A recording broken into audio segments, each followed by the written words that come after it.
बंधकों की रिहाई के बदले ताबूत पर ताबूत आखिर क्यों भेज रहा है हमास? क्या है इसकी मंशा?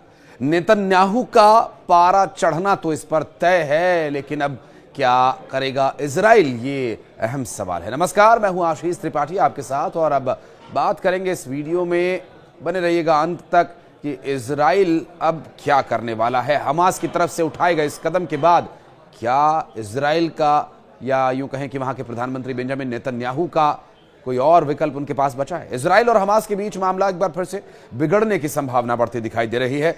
युद्ध की आग कभी भी भड़क सकती है।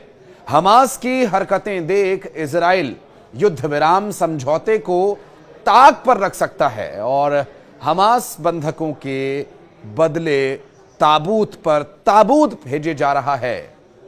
इस बात से बेंजामिन नेतन्याहू का पारा चढ़ना तो तय है ही, लेकिन हमास और इजराइल के बीच युद्ध विराम समझौते के पहले चरण की मियाद शनिवार को खत्म हो रही है और उससे पहले हमास ने इजराइल के 4 मरे हुए बंधकों को रिहा किया, या यूं कहें कि उनके शव सौंप दिए गए। इजराइल ने भी इसे कंफर्म किया है। दरअसल हमास ने इजराइल की ओर से सैकड़ों फलस्तीनी कैदियों को रिहा किए जाने के बदले में गुरुवार तड़के 4 बंधकों के शवों को रेड क्रॉस को सौंप दिया था।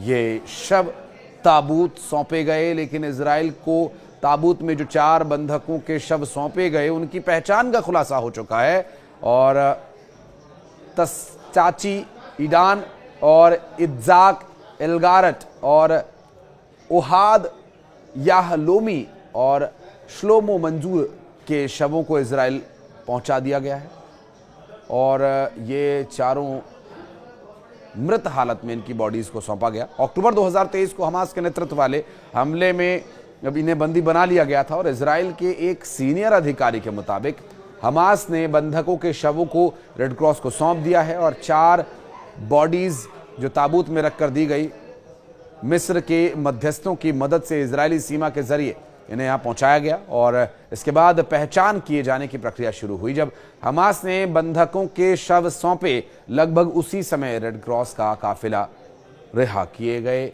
कई दर्जन फलस्तीनी कैदियों को लेकर इजराइल की ऑफर जेल से निकला।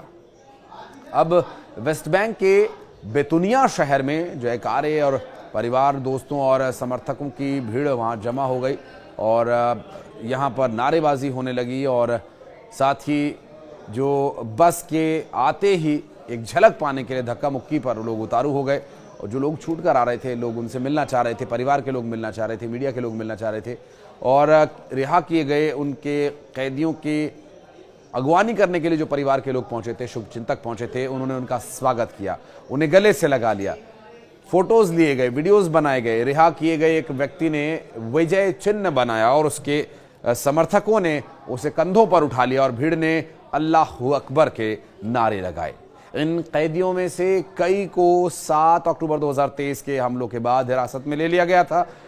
उन पर कभी कोई आरोप नहीं लगाया गया। इसके पहले इजराइल को शनिवार को 600 से अधिक फलस्तीनी कैदियों को रिहा करना था, मगर उसने उससे पहले कहा कि सैकड़ों फलस्तीनी कैदियों की रिहाई तब तक नहीं की जाएगी जब तक कि गाजा में बंधक बनाकर रखे गए और लोगों की रिहाई को सुनिश्चित नहीं कर दिया जाता।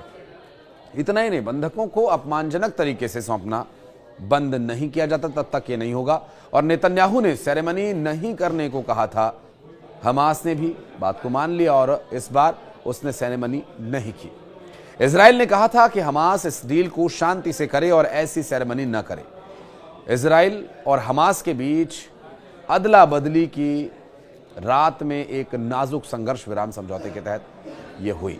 इस अदला बदली से इजराइल और हमास के बीच 42 दिवसीय संघर्ष विराम के तहत आखिरी अदला बदली की शुरुआत हुई। यह समझौता इस हफ्ते के अंत यानी शनिवार तक खत्म हो जाएगा और आगे ये समझौता बढ़ाया जाता है या नहीं बढ़ाया जाता, ये देखने वाली बात होगी।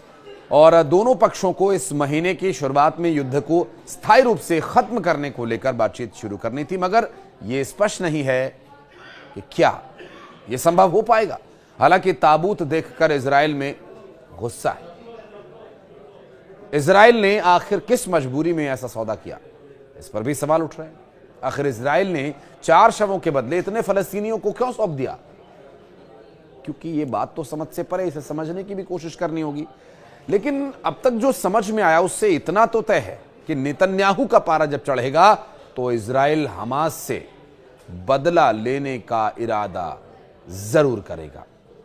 इजराइल के प्रधानमंत्री बेंजामिन नेतन्याहू के कार्यकाल ने अब तक ये बात समझा दी है पूरे दुनिया को, पूरी दुनिया में ये संदेश जा चुका है।